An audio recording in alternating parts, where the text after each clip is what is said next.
Oh, dis donc, on attaque fort, hein. Alors, est-ce que l'humour a des limites? Oh là là, j'en sais rien. Je me pose jamais la question. J'ai le mien que j'essaie de faire partager. Je ris beaucoup des blagues des autres aussi. Je peux être très premier degré, aimer les choses subtiles. C'est très difficile de répondre à cette question.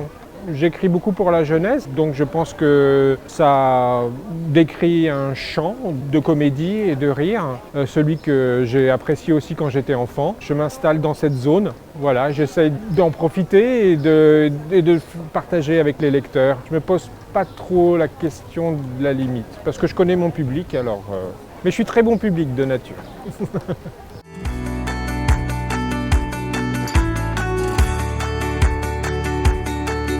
Alors d'abord j'apprécie vraiment, formidable pour l'organisation et l'accueil, le cadre est extraordinaire. Si je devais trouver une comparaison, ce serait sans doute avec le festival de Saint-Malo qui nous ouvre aussi sur la mer et qui propose un festival à taille humaine.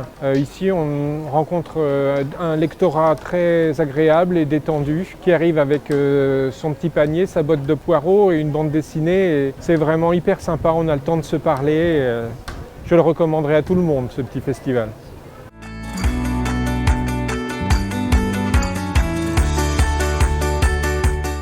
J'en ai pas. Après, j'ai toujours bien aimé le cartoon, alors je reste assez associé à des gags assez visuels. Voilà, j'aime bien les blagues, les jeux de mots. C'est un peu comme pour la première question, pas trop de limites, je me pose pas trop de questions. Je fais avec qui je suis et avec mon ami et collaborateur dessinateur ou dessinatrice. Et voilà, l'important c'est de partager une vision de l'histoire et de provoquer au moins le sourire, au mieux le rire.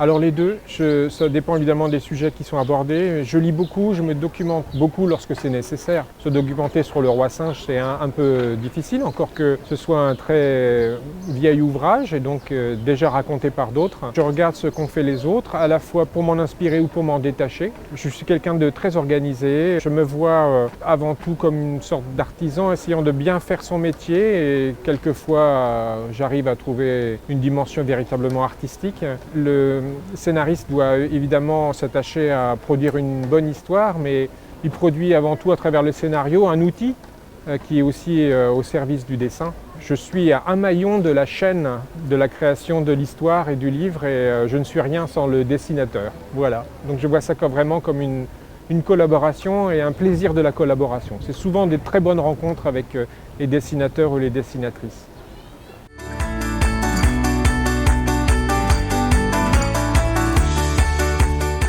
Ce que j'ai appris très vite, c'est qu'on pouvait tout envisager, mais on ne sait pas tout écrire. Il y a vraiment des formes d'esprit, des formes d'humour.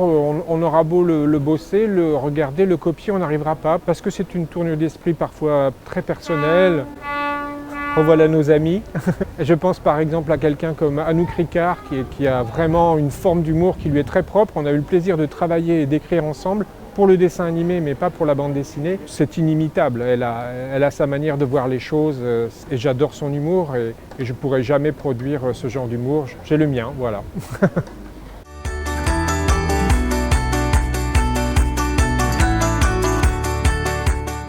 Mais en fait, associer le drame et l'humour, c'est très ancien. Quand on pense à Chaplin, quand on pense... Voilà, bon, mes références sont assez cinématographiques, mais je crois qu'on peut tout aborder avec l'humour. Je m'étais plongé dans les derniers carnets de Johann Sfar et il raconte sa collaboration avec des auteurs anglais. Et il y a une petite phrase qui m'est restée en tête. « If it's a sad story, it has to be funny ». Si ce récit doit être triste, alors il faut l'attraper aussi d'une manière qui soit drôle. C'est vrai que le rire permet de faire partager beaucoup de choses. Ça ne veut pas dire qu'il faut renoncer non plus à un beau mélo et à un beau drame, parce qu'on aime aussi pleurer, je crois, et être ému, et on aime rire. Mais c'est vrai que le rire permet de partager beaucoup, de dédramatiser s'il le faut. Et alors, est-ce que j'ai des sujets que je voudrais voir envisagés? Non, je n'y ai pas pensé. Je ne pourrais pas vous citer ça comme ça.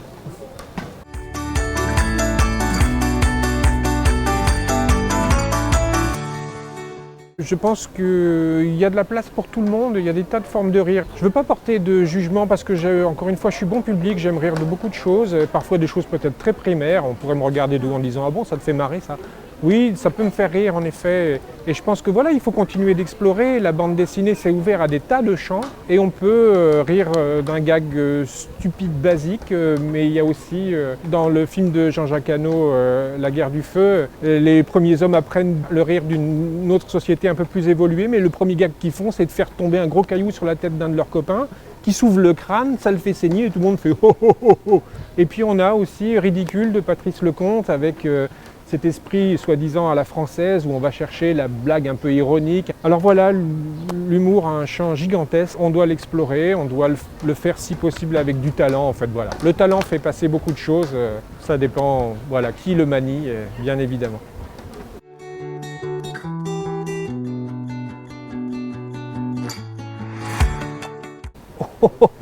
Alors je manie volontiers l'autodérision. Mes copains me surnomment Panda. Je ne sais pas ce que vous en pensez. Est-ce que j'ai une tête de panda? Je ne sais pas. Comment s'autodéfinir? C'est difficile, j'y pense jamais à ça. En fait, quelquefois, je me trouve besogneux, voilà, quand je dois faire rire. Ça ne vient pas toujours spontanément. Voilà.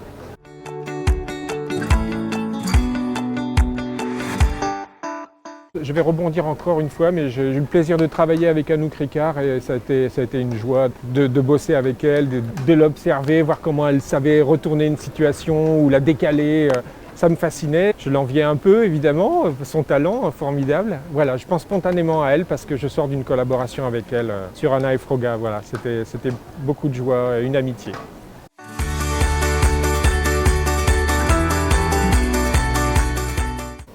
Alors, le prochain projet, en ce moment, je me suis beaucoup intéressé aux mythologies japonaises et je continue de travailler dans cette veine. Je projette de raconter aux éditions Gallimard l'histoire d'une petite chasseuse de yokai, voilà, ces petits esprits qui hantent le quotidien des Japonais.